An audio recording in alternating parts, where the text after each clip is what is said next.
बिस्मिल्लाहिर्रहमानिर्रहीम अस्सलाम वालेकुम रहमतुल्लाह। आखिरकार पाकिस्तान की सियासत में एक बार फिर से मोहम्मद बिन सलमान कूद पड़े हैं और मोहम्मद बिन सलमान ने शहबाज शरीफ के साथ एक इंतहाई अहम तरीन मुलाकात की है।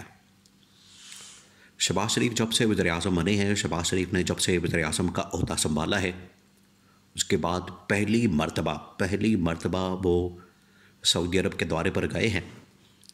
सऊदी अरब का शहबाज शरीफ ने दौरा किया है और इस दौरे के दौरान शहबाज शरीफ ने मोहम्मद बिन सलमान के साथ मुलाकात की है और इस मुलाकात के अंदर जो डिस्कशन हुई है, इस मुलाकात के अंदर जो बातें हुई हैं, उसमें ना सिर्फ army chief general Asim Munir के लिए इंतहाई अहम तरीन पैगाम शहबाज शरीफ को दिया गया, बल्कि सबसे बढ़कर जो इमरान खान के मुतालिक पैगाम दिया गया है, इमरान खान की रिहाई के मुतालिक, इमरान खान की आज़ादी के मुतालिक जो पैगाम दिया गया है, जिसके नतीजे में आगे पाकिस्तान में इस्तेहकाम आना है।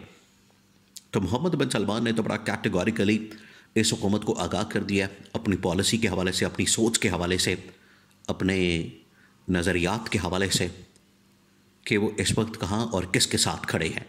अब ये इंतहाई अहम मामला, इसको आपने समझना। देखिए, जनरल आसिम मुनीर ने जब अपना ओहदा संभाला था तो उन्होंने भी सऊदी अरब का दौरा किया, पहला दौरा किया, और अब जनरल आसिम मुनीर ने कई दौरे कर लिए हैं सऊदी अरब के। उसमें तकरीबन कोई 4-5 दौरे शामिल हैं जो जनरल आसिम मुनीर ने किए हैं सऊदी अरब के।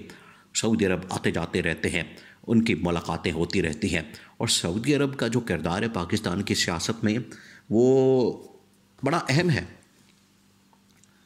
इसी वजह से जब भी यहाँ पर कोई ओहदेदार आता है, ख़ास तौर पर टॉप पोजीशन के ऊपर, जैसे वज़ीर आज़म होता है या आर्मी चीफ होता है, वो सबसे पहले सऊदी अरब का दौरा करता है। तो अब ये महीना भी बड़ा मुक़द्दस महीना, बड़ा बाबरकत महीना, रमज़ान का महीना।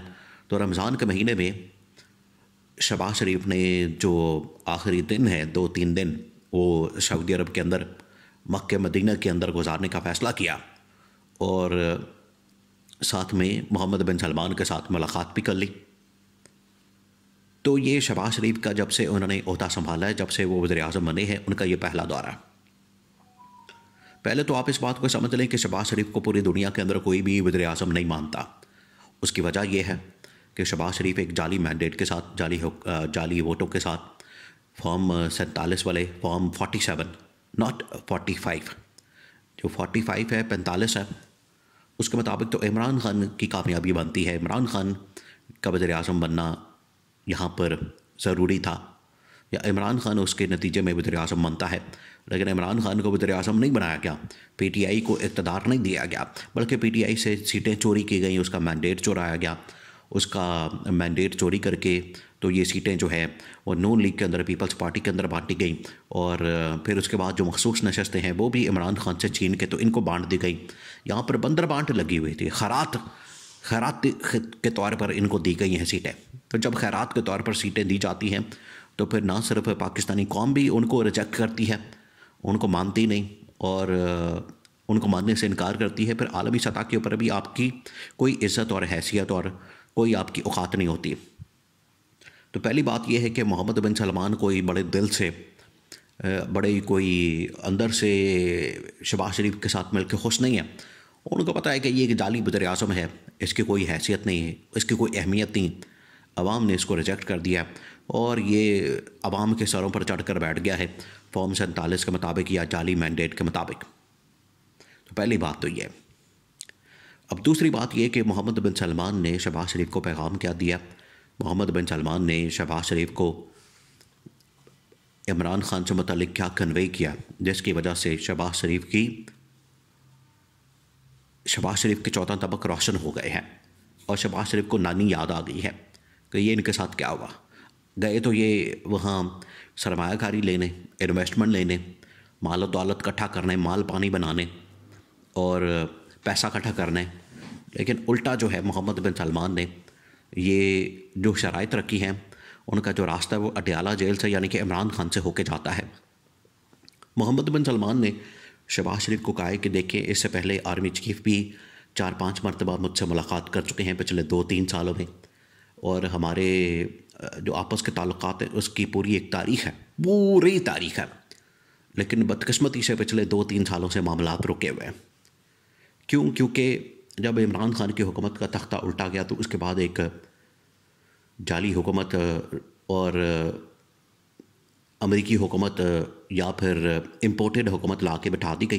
पहले इम्पोर्टेड हुकूमत थी, अब जो है मैंडेट चोर हुकूमत है, तो इसको मानने के लिए कोई तैयार नहीं है। मोहम्मद बिन सलमान ने भी कहा कि हम किस तरह से मान सकते हैं जब आपको अवाम ने मैंडेट नहीं दिया। और मोहम्मद बिन सलमान ने कहा कि हमने पहले भी इस बारे में कन्वे किया है कि पाकिस्तान के अंदर स्टेबिलिटी, पाकिस्तान के अंदर गवर्नेंस सिस्टम जो है वो बहुत ज़रूरी है। अगर आप इसके ऊपर काम नहीं करते तो हम क्या, कोई भी पाकिस्तान के अंदर इन्वेस्टमेंट करने को तैयार नहीं होगा। हमने तो फिर भी अरबों डॉलर्स की इन्वेस्टमेंट करनी है। इन हालात में जो आपने पाकिस्तान के अंदर बना दिए हैं, पकड़ दकड़, इंतकामी कार्रवाई, लोगों के जेल में डालना, मीडिया के ऊपर पाबंदियाँ लगाना, इंसानी हकूक़ की पामाली, चादर और चार दीवारी की पामाली, इन हालात में तो हमने जो अरबों डॉलर्स की इन्वेस्टमेंट करनी है, हमें छोड़ेंगे कोई 1 रुपया भी पाकिस्तान के अंदर इन्वेस्टमेंट नहीं करेगा। ये मोहम्मद बिन सलमान ने साफ बता दिया, साफ बता दिया। और मोहम्मद बिन सलमान ने फिर आगे रास्ता भी बता दिया कि रास्ता क्या है। रास्ता ये है कि आप जाएं, फ़ौरन जाएं और पाकिस्तान के अंदर ये जो इंतकामी कार्रवाई वाला सिलसिला इसको बंद करें। पाकिस्तान के अंदर ये जो पकड़ दकड़ है, पाकिस्तान के अंदर ये जो इमरान खान और पीटीआई के ख़िलाफ़ जो ये सब कुछ किया जा रहा है, इसको बंद करें, इसको रोका जाए, इसको ख़त्म किया जाए और पाकिस्तान में स्टेबिलिटी को कायम किया जाए। स्टेबिलिटी जितनी पाकिस्तान के लिए ज़रूरी है उतनी ही उससे बढ़कर इन्वेस्टर्स जो होता है उनके लिए ज़रूरी है, क्योंकि इन्वेस्टर कभी भी इस तरह के माहौल में सरमायाकारी नहीं करता। और मोहम्मद बिन सलमान ने कहा कि मेरे बड़े दोस्त हैं, बड़ी बड़ी कंपनियों के लोग मालिक हैं, मेरे दोस्त हैं। वो कहते हैं हम पाकिस्तान में इन्वेस्टमेंट कर तो दें लेकिन वहाँ के हालात और वाक़यात का कोई पता नहीं होता। सुबह क्या, शाम गया, फिर वहाँ का जो सबसे पॉपुलर लीडर है इमरान खान, उसको तो पकड़ के इन्होंने जेल में डाला हुआ है, जिसकी वजह से हालात इतने बिगड़ चुके हैं। ये मोहम्मद बिन सलमान ने कहा है कि मेरे सारे दोस्त, इस वजह से फिर मैं किससे कहूँ, मुझे ख़ुद भी शर्मिंदगी होती है कि मैं किससे बात करूँ, मैं किससे कहूँ। तो इस वजह से मोहम्मद बिन सलमान ने तो बड़ा कैटेगोरिकली जनरल आसिफ मुनीर को भी बता दिया था और अब इस शहबाज शरीफ को, जाली वज़ीर-ए-आज़म को भी कन्वे कर दिया है कि चलें, आप आ गए हैं, इतना ही काफ़ी है, आप आके मुलाकात कर गए हैं। लेकिन पैगाम मेरा एक ही है कि सबसे पहले मुल्क की हालात बेहतर करें, इमरान खान को रिहा करें, उसके बाद इन्वेस्टमेंट।